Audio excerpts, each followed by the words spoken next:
this computer. Okay. Thank you so much. Yeah, no problem. So animating the 5 basic elements in After Effects are as follows. So if I wanted to move this square from this side of the stage to this side of the stage over, let's say 2 seconds or something like that, then I would want to make sure that my timeline is kind of scaled so I can see what's going on a little easier. Just like Animate and Photoshop, this will show greater or less detail resolution on the amount of time. So if, as I scale in, you can see now this is 1 second, this is 2 seconds.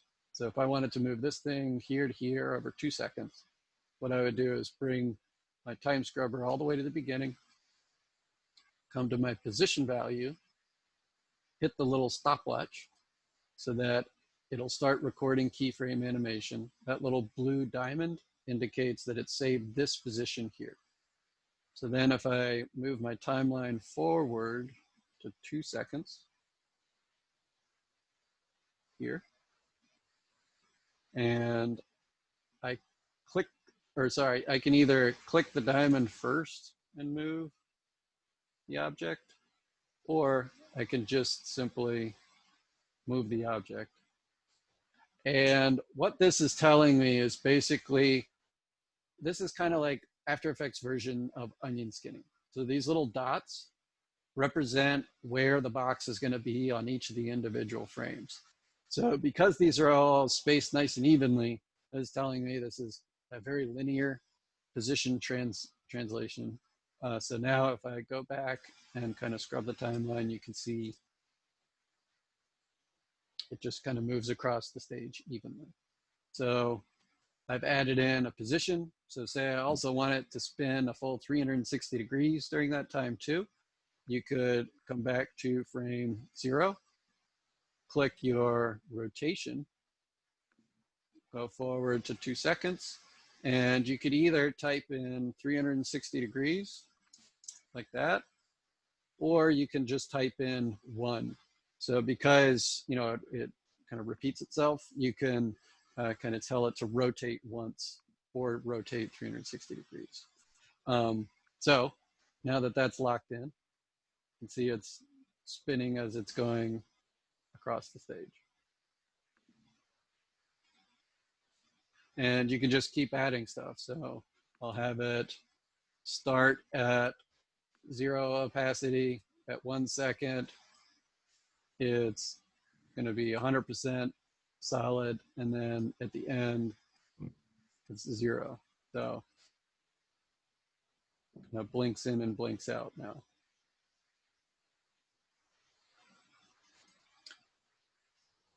Cool. Is that making sense? Yes, thank you. Great. Could you go over masking one more time? Absolutely. Let's have a little bit more of a helpful example, maybe. So I'll go ahead and drag out parrot again. So say I wanted to have a kind of a reveal or something like that. What I would want to do for this, it would be to add a mask and then have that mask kind of animate up and reveal the thing. So to add a mask, you can just right click on your layer, go to mask and say new mask. And then in addition to your transform, you also now have this column called masks. Also, because this is footage, it has an audio thing. So you could keyframe audio stuff too if you wanted. So you could make it louder or softer during your animation. But don't worry about that. So underneath of the mask column, right now, if I click the mask path, that will reveal kind of the boundaries and the control points of my mask. And with my selection tool active, which is this tool here, you can highlight individual elements of that mask and edit them. That would reveal, or that would kind of like pull it down from the top. If you just wanted to animate that one, go like that. So for this example, what I'll do is actually start where you can't see the the video at all, and then it'll kind of like blow up and look like it's showing the whole thing after just a few frames. So to do that, I'll move these down. Actually, this is a good kind of workflow for knowing where you're going to end up and then working kind of in reverse. So I know that this is going to be my final position of all my control points. So what I would want to do is highlight all of them and go ahead and hit in my keyframe. And what you can do is actually highlight that keyframe and move it later. So after 1 second, this is going to be where it ends up. Not working. Pardon? Oh, okay, probably. Okay. So then, now that I have my final position already saved, I could come in and edit the points at the beginning to kind of be already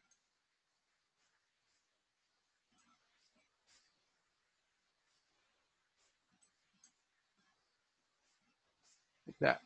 So because this keyframe was different than this keyframe, it already saved it. So now when I scrub the timeline, reveals the masks, it makes it bigger. Is that making some sense, Gabrielle? Yes, yes, it does. What is about mask feather? What exactly does that do? Is that kind of Yeah. like opacity or no? So feather is just kind of, it'll basically either give it a hard or a soft edge. So if you dial that up, you can blur it. Oh, cool. Okay, okay. So gives it that nice little soft edge like that. Mask opacity is just, how strong the mask is. And so you can maybe animate that instead of other elements to get it to reveal. So that would be like, instead of having the fade in be the scaling effect, you could instead have it start completely fake and then so it like fades it in like that. There would be a lot of ways to achieve that effect. That would be one. Then the expansion is probably, well, now that I've just showed you how to animate the individual points, it would probably be the easier way of doing this effect, where you could, instead of, so your mask is at 100% at the end, and then at the beginning, it will equally scale it in some number of pixels. So if you know that you want it to scale evenly, then expansion is probably a good idea. If you didn't want it to scale evenly and you just wanted to animate one or two of the points, that would probably be the reason to use shape, because you could, at frame 1, have your mask be there, and then 1 second in, you could have some weird formation of your mask like that. So you could animate individual ones versus it at the entire at all at the same time, basically. Okay, thanks.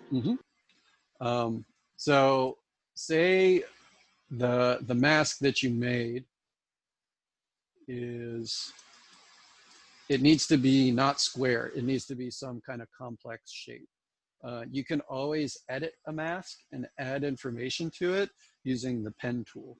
So just like paths and shapes in Illustrator, if you select your pen tool, you can come in, and if you hover over one of your kind of in-between sections, you can click and add a new point that then you could have animation information on. So I've just added a point halfway on all of them. So what you could do would be now to have an even fancier thing. That's my final position. Drag that down to 1 second. And then on my 1 second,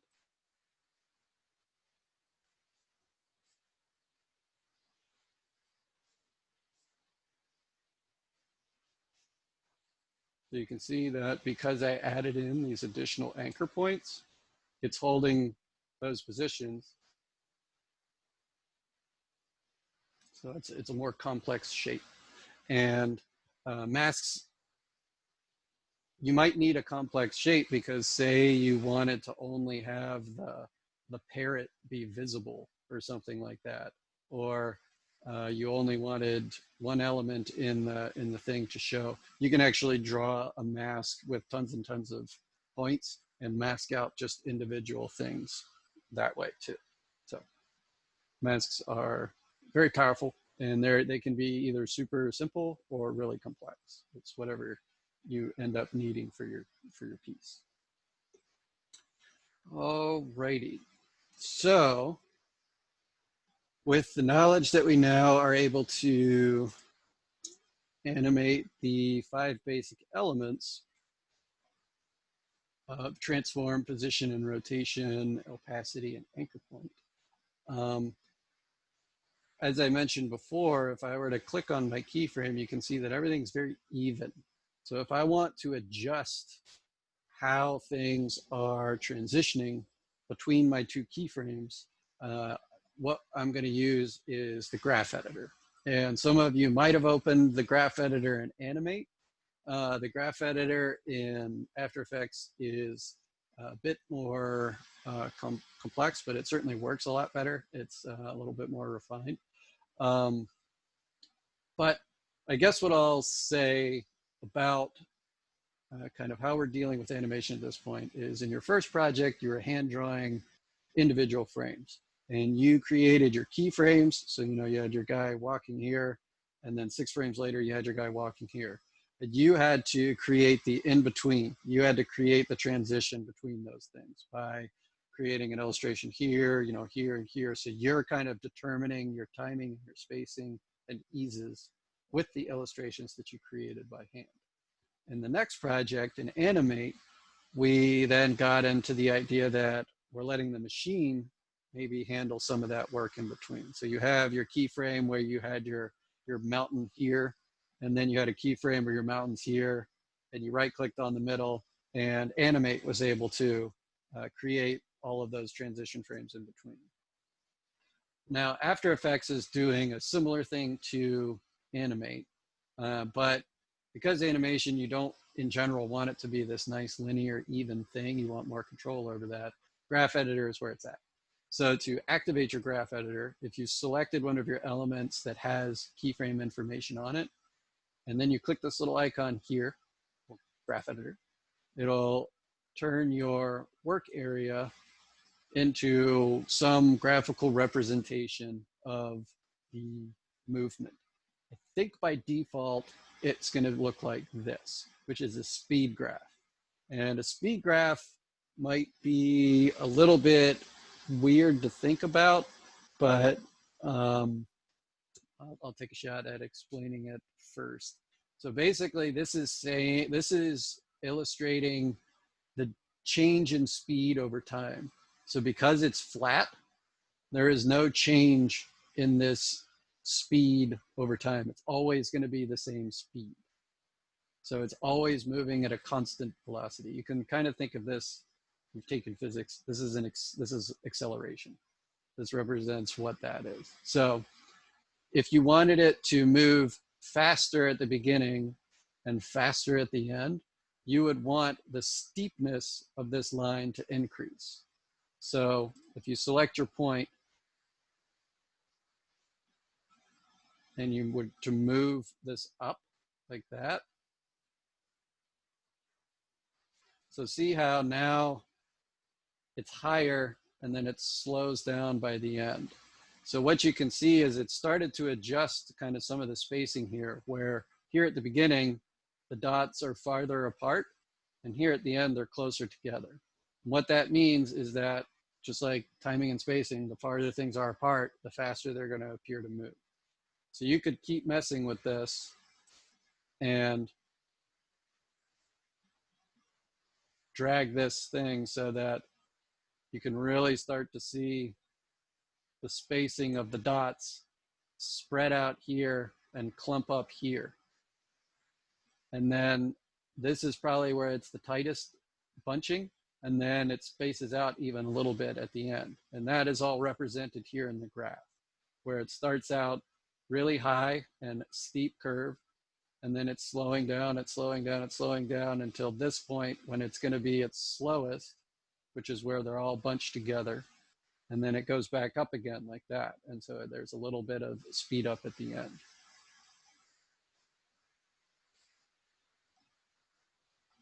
So let me turn off all the opacity stuff because that's kind of distracting.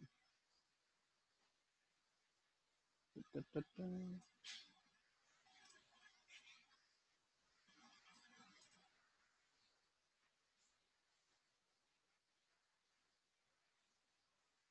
Are you guys able to kind of make that out, even though it's over Zoom, that it's going fast in the end, and or fast in the beginning and slow at the end? Yeah. Okay. So that's the speed graph representation of this stuff. When I first started working in After Effects, I didn't find this to be particularly intuitive. Once you get into it, it does sometimes speed up your workflow. So I tend to work in a different version of the graph, which is a position representation of, or a value graph, basically. So if you click on this icon down here, you can switch between the two types of graphs where you, right now it's set to speed graph, and this is the value graph. And then if you select your attribute that's animated, I feel like this, for some reason, to me, made more sense. So this red line is the X position of the object, and this green line is the Y position of the object. So X is horizontal and Y is vertical in After Effects. You can separate them so you can animate them separately by clicking on this thing that says XYZ.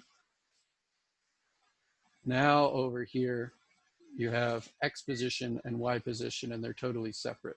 So you could click on the X position by itself and only see the X value. And that makes it a little easier to isolate the movement if all you're wanting to deal with is left to right stuff. And now, if I wanted to edit these points, for some reason, I feel like this is a little bit easier to understand. So at the beginning, if I wanted my object to go really, really fast, starting at 160 pixels, which is where it's at here, drag it up so it's really steep. And then at the end, if you want it to go slow, you want it to level out and be nice and flat. So it goes fast to slow. So this should look a little bit more like any of the eases or things that we've referenced up to this point. So now what this graph is representing is an ease out. And so you can modify those and you can see the dots updating. So it's really fast and then evenly gets slow all the way to the end. So that's easing out of its motion. If I wanted to add in, maybe it looks like it's a bounce or something like that. What I could do is from halfway, click this little icon over here, which will add a keyframe. Select that keyframe on the graph and move it up.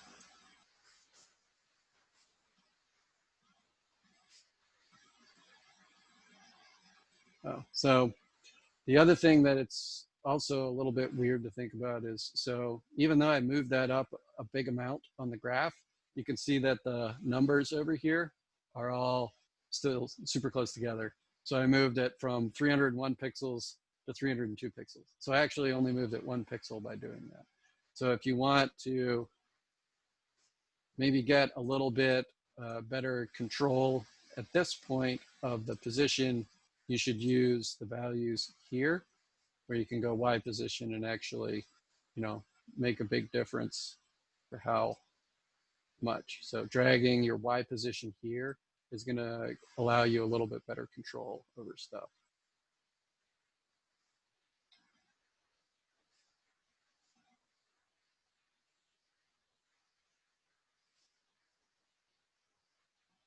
And so you can see with this graph, starts out fast, hits its apex, is going slow, and then it goes fast until the end. So this would almost look like a something shot into the air and gravity is pulling it down, would be kind of what this graph would represent.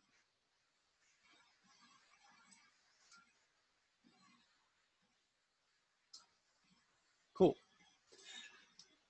So I know that's a lot to take in all at once. Do you guys understand how to switch back and forth between the two types of graphs? Yes? Sort of? Okay. So just for that, so if you have an element that's animated, like your X position, you can either look at it represented by its value.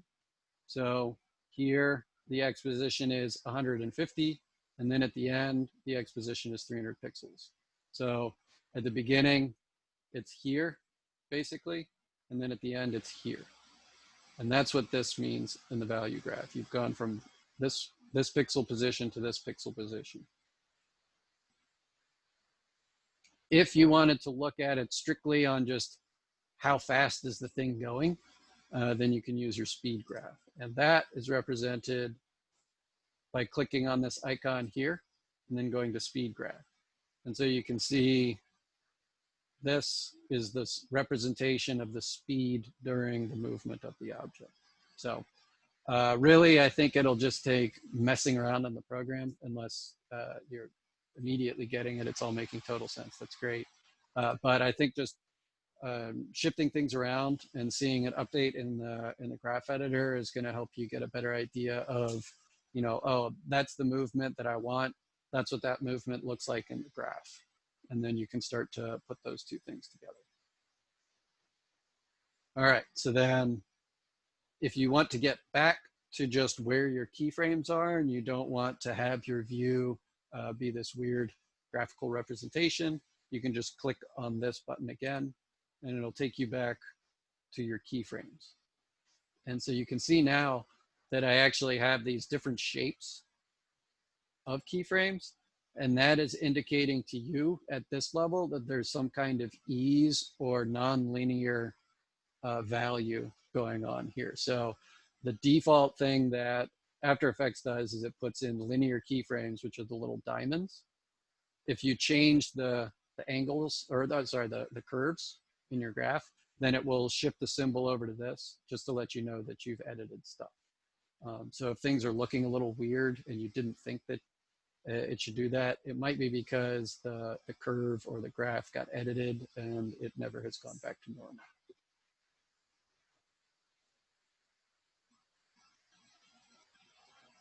Cool. And then just to touch on at this kind of in this view again, if you want to move a keyframe, all you have to do is highlight it and you can drag it left and right on the timeline, and that will change the position of whatever that value is.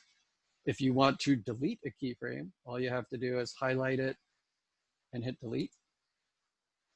If you want to add in a keyframe, like I said, it will automatically, if you have kind of your keyframes activated and you change something, it will automatically add in a keyframe. But if you wanted to hand author a keyframe, you can move your time slider somewhere, come over to this little blue diamond, which is next to the stopwatch, and click that.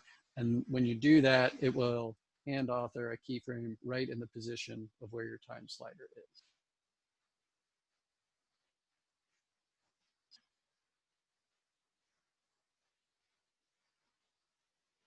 And I guess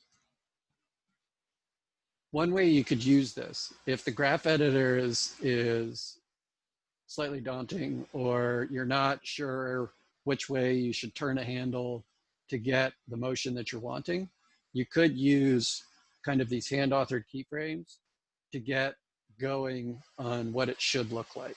So what I mean is, what if you wanted your box to spin, 360 degrees over that amount of frames, all right? So, but I also want it to do basically tons of spinning at the beginning, and then at the end, it's spinning really slow. So what you could do is maybe for the first 10 frames, it does, let's say, oh, whoa, I think something's gone horribly wrong here. Redo this. Okay, so one rotation. All right, so for the first 10 frames, I actually want it to do most of the rotating. So I'll go ahead and type in like 325. So it does almost all of the spinning right at the beginning. And then at the end, it really just does the last little 25 degrees. So you could hand author that keyframe, type in your value of 325, and then look at your graph editor and see kind of what that looks like. So this is straight, but you still get the feeling that it's creating this curve, right? So it's easing out. So that would be a way of kind of hand typing in values or hand keying values to see what your graph should look like. Then once you know what it should look like, you could select that keyframe, and these three little buttons over here will let you, so an easy ease will let you be able to grab this and maybe smooth it out a little bit. No, it's not totally linear. It's nice and smooth. Boop. Spin, spin, spin. Plop. Cool. All right, so starting your keyframes means you click on the stopwatch. Adding in keyframes will happen if you change a value or actively click on the little blue diamond. Removing a keyframe is as simple as highlighting it and hitting delete. And changing where you want that keyframe, you just select it, and then you could drag it down your timeline to a later time. So instead of 1 second, now it's going to happen at 2 seconds or 10 seconds or whatever. So it moves really, really slow. Cool. Is that making sense? Thumbs up. Thumb sideways. Okay. Cool. So I guess the final thing to mention would be about importing in your composition. So whether you make it in After Effects, or you make it in Illustrator, or you make it in Photoshop. If you make it in After Effects, it'll obviously be very clear what is what, because you've made it in the program, so you know what is connected to what. If you wanted to use a different program for laying stuff out just because you like the authoring tools better, I think Illustrator is good for text, and it's also vector, so that's also good. After Effects can do vector things. So I've laid this out in Illustrator. Gone ahead and saved it. I'll go, actually, make sure to save any element that you're going to bring in. Find your folder where your stuff is going to be located, where your After Effects project is located, and save it there. So now, in my test project, if I go back to After Effects, I go Import, File, go to my desktop, find Test Project. This is my quote composition Illustrator file. I'll import it as footage, that's fine. Import. You can import it as composition, that's also fine. Say okay. And so it's going to bring it in, and it'll be a couple of things actually. So it'll be automatically creating this, which is a composition, which is basically something with its own timeline. So if I were to click and drag that composition down here, you can see that it looks like it's only made of one thing. It's also, a different size, and it's this certain length. All of those things are controlled by the composition settings. So if I wanted to change the size of my composition, what I could do is right click on it and, sorry, double click it so that now I'm inside of the composition. Right click on this little tab here and say composition settings. And then you can adjust all the stuff that has to do with size. So you could change it to 360, and actually I'll lock the aspect ratio so it doesn't skew it 360. Then I'll also change the background color because right now everything's dark. We'll change it to light.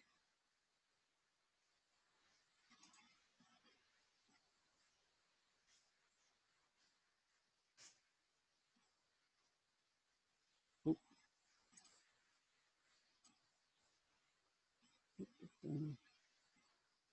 Okay, cool.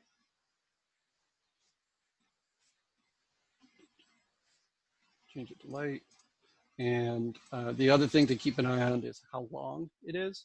So I've got this set to be 8 seconds. So this animation, I want to be 8 seconds because I think that's how long it'll take to animate my quote.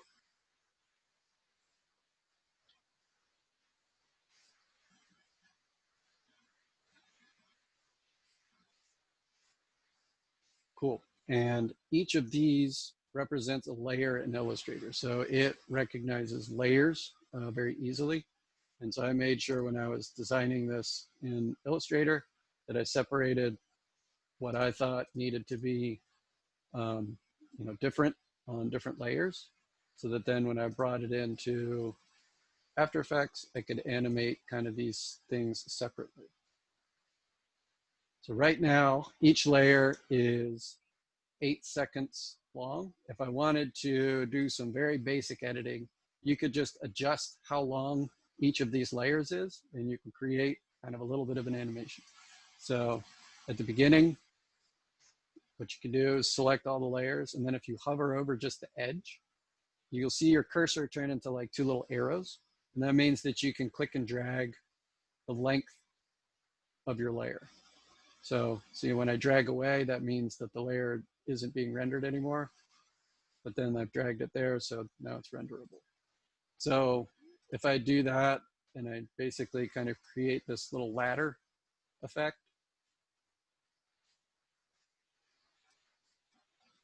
where each layer is a little bit shorter than the previous one.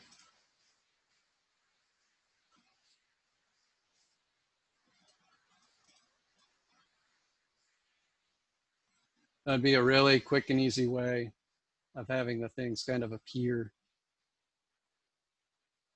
in some timing. I'll usually do this for blocking out when I think things should appear because it's just so fast and easy. A couple hotkeys, if you guys are hotkeys users. If you select a layer and you want to trim the beginning of where it should be, if you have your timeline scrubber there, if you press Option and then let's see, curly bracket, so it's right next to P. So if you hit Option curly bracket, it'll trim the beginning. If you are here, for example, and you want to trim the end of your clip, you can hold Option and hit the other curly bracket, so close curly bracket, and that'll trim the end.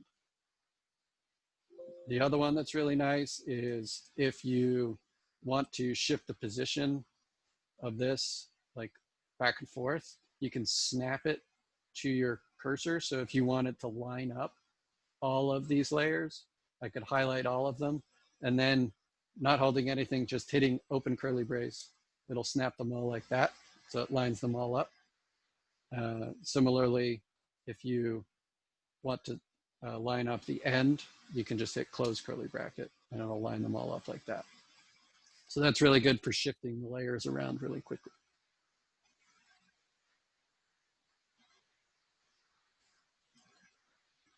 Cool. Let's see.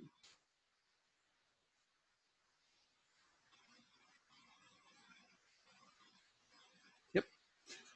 All right. I think I covered that topic that I wanted to cover. So say when my, how I want this little good design to pop in is to actually kind of be like a little pop, and it actually does like a little jiggle, like a little friendly settle. I'll show you a quick and easy workflow for creating like a little pop in, if that's a thing that you guys are going to be doing. It's really, really fast and easy to get it going. So here you just want to find your layer that you're going to animate. That's this one, good design. And the thing that I'm going to be animating is scale. So it's important that I know where it's scaling from. Right now, the anchor point is in the absolute right position, which is right in the middle. I don't want it scaling from the corners. That would be weird. I want it to pop in right from the middle. So right here, this is the first frame that this is visible. I'll come to the transform of my good design layer. Go ahead and key scale by, or start keying scale by clicking the stopwatch. And then since I know this is where I want to end up, I'll move this a few frames later. See, so right now, up here, you can see your time readout. I'm at 1 second and 2 frames. And then if I'm here, I'm at 1 second, 11 frames. So that means that I've given this 9 frames. Don't want quite that many. So I'll move it back a little bit. So that's 2, I'll give it 6 frames to get big. All right. So at the beginning, I'm going to start the scale really, really low. So I'll just type in like 10. So it's this little tiny blip right now. And then it pops in. And then the important thing with lots of animation is how it settles. So what I'm going to be doing here is called an overshoot, where it'll actually get a little bit bigger than its final position, then a little bit smaller than its final position, and then it'll settle on its final position, or scale, I should say. So a little bit bigger than its final scale, a little bit smaller than its final scale, and then its final scale. So to do that, I'll just add in 3 keyframes at different spacing. So I'll go forward 3 frames and then type in like 105. So it's a little bit bigger than its final, and then go forward 2 more frames. So that's less time, and type in like 98. So it's a little bit smaller than the final, 98%. And then go forward 2 more frames and type in 100. So then it's normal scale. So wonder if you guys can see that on yours. Maybe if I go frame by frame.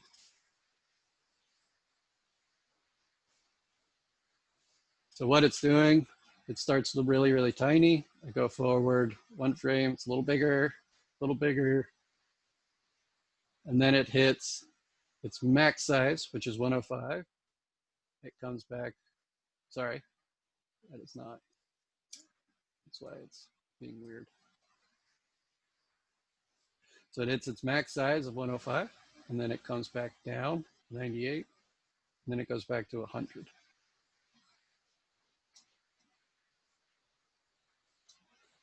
So that gets used all the time to make things friendly, where you go past the final point, before the final point, and then the final point. So you use that with position, you can use that with rotation, you can use that with scale. All these things, it's a little bit softer and it looks a lot friendlier and happier, I guess, or a little more organic if you overshoot. So that's a demonstration of keyframing and overshoot. This one is for scaling, but you can, like I said, you can use it for rotation or position all over the place. How are you going between frame by frame? Like what? Yes. So I have my hotkeys set up so that period and comma go back and forth, but I don't believe that is the default. Let me look up the default keys for you. So you can remap hotkeys. I don't expect you guys to remap hotkeys at this point, but okay, so frame by frame.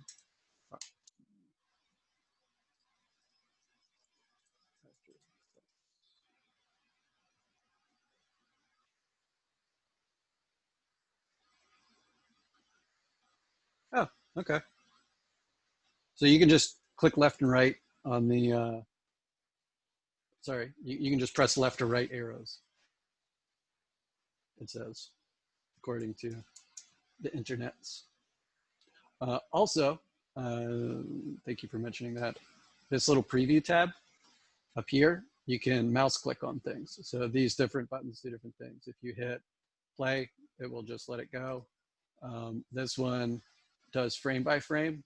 So you can step through individually just by clicking on it like that. Or you can, I think, jump right to the end with that one, or right to the beginning with that one. So if you want to use your mouse and just kind of click through, that's another one.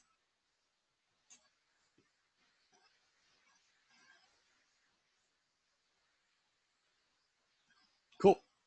I think that is it for today, because I think if I keep going, it's just going to sound like Charlie Brown's teachers, because it's too much information. But I did want to break out and chat with each of you about your idea and your compositions. I am going to set a 5-minute timer for everybody. So be ready with stuff. We need another little bit of time. That's fine. I'm not going to be like 5 minutes, blam, later, fools. But because we are at 15 people, 5 times 15 is 75 minutes. So we won't be done with class for another hour and 5 minutes, or hour and 15 minutes, I should say, if we go 5 minutes apiece. So just keep that in mind. If you have a time restriction, hopefully you don't, because class should normally go until 4, so you shouldn't have scheduled something before 4 o'clock. But if you do need to go because you have like a doctor's appointment or something, please raise your hand, let me know, and we can go first and move on from there. Otherwise, I will let Zoom do the talking, and, or actually, who went last time? That's how we'll do it. Okay, so you'll go first, Val, and then everybody else will be up to the Zoom gods as to when they go next.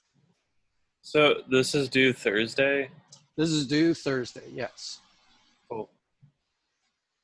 And hopefully the disruption will be less, because the next project is actually going to be 2 weeks long.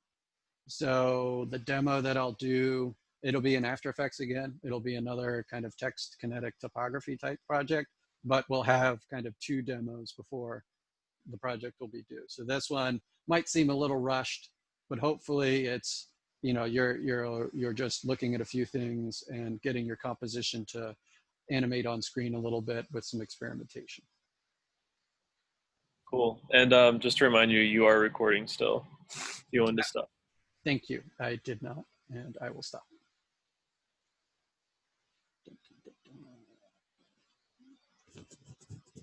Ah, there we go.